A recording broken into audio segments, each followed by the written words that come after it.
why didn't you just file a claim? File a claim? With their insurance. I have a 20-year-old son as well, okay? I felt that, you know, insurance was high to begin with, and I saw him. So And suing is like the best option? You had one more option. You try to do it the nice way. Because right, I tried to do it. So then you go, okay, well, because then there was I'll no just accident, go to your insurance. Because there was no accident report, and I felt that I did You not had a dash cam video. Video. You had photos. That is correct. Okay. And not everybody needs a police report.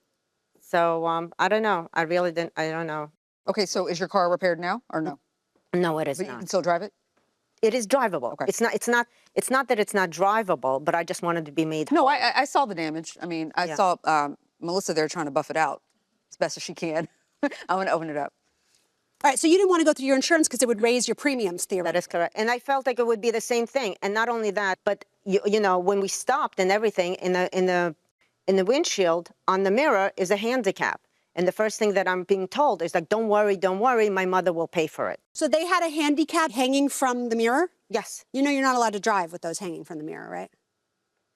Just so you know. My handicap. Yeah, no, just so you know, you're supposed to theoretically take them off and on. Yeah. Okay, go ahead. Oh, I was going to say, you have two witnesses here, Ms. Harrison, Mr. McGee. You can walk to the podium if you could, please.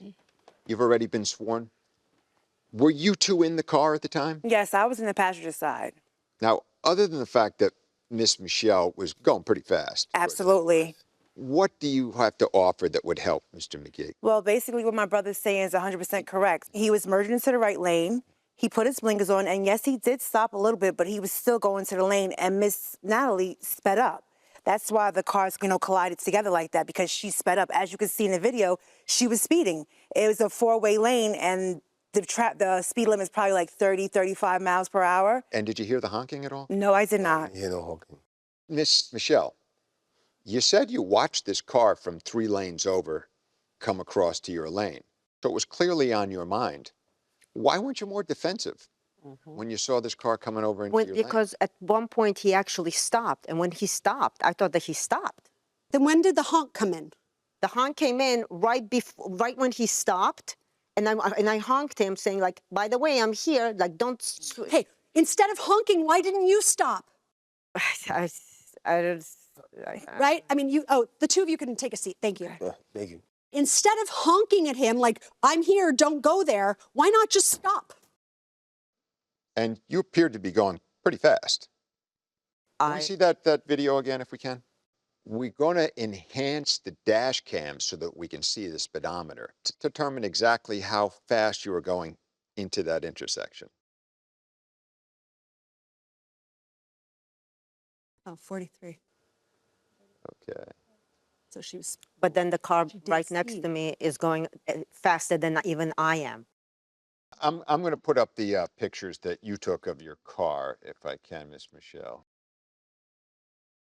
There is damage there, but we don't know if it was damage caused by him backing up or her hitting into him, or it was there. We don't know. That's way less damage than I would expect. 22 miles an hour broadside like that. Okay, I think we have enough. Okay. Okay. The parties are excused while we deliberate in this matter. Thank you all. Well, we have deliberated and we have reached a verdict, and it is unanimous. At the outset, though, it's worth pointing out that neither of you two are the most defensive drivers. You, ma'am, Miss Michelle, were driving way too fast through a busy intersection.